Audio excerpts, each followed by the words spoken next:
And I mean, there's a lot of, more recent talk, like Netflix documentary stuff in the industry around DJs and mental health. Yeah.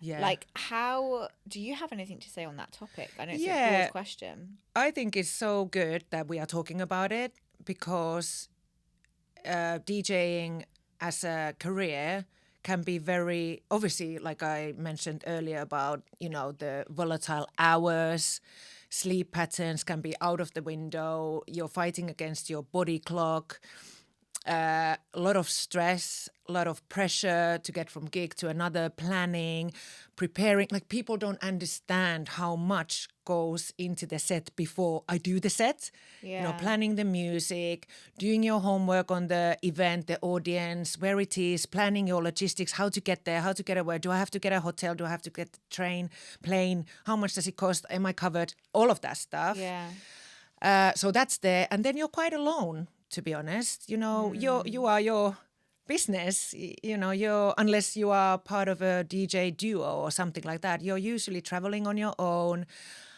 making your own plans.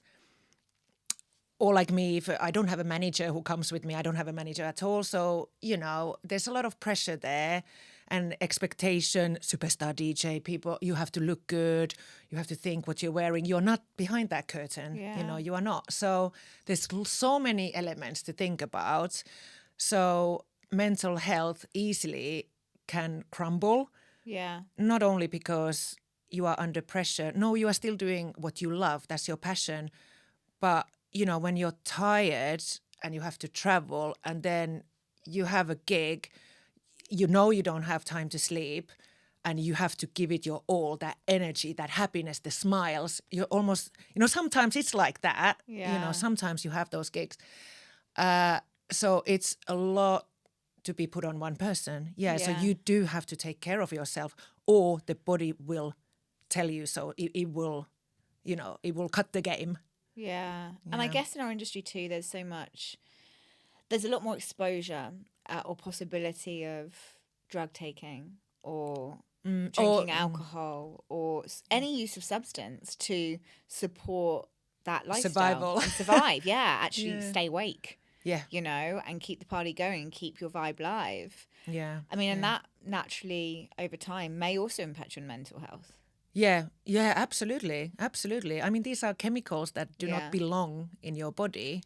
And then it's just false energy if you take drugs or alcohol or even Red Bull. I know I drink too much Red Bull. That's not good for you either. Rest is good for you. Taking care of yourself, exercising, all of these things.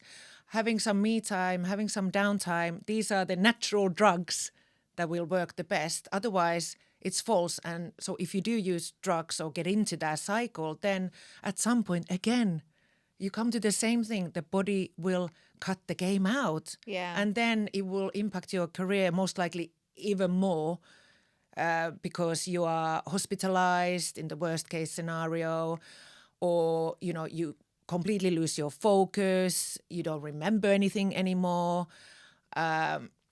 You're not performing well because you're under the influence of drugs. There's so many negatives in that. So I wouldn't, that's not a medicine in any way.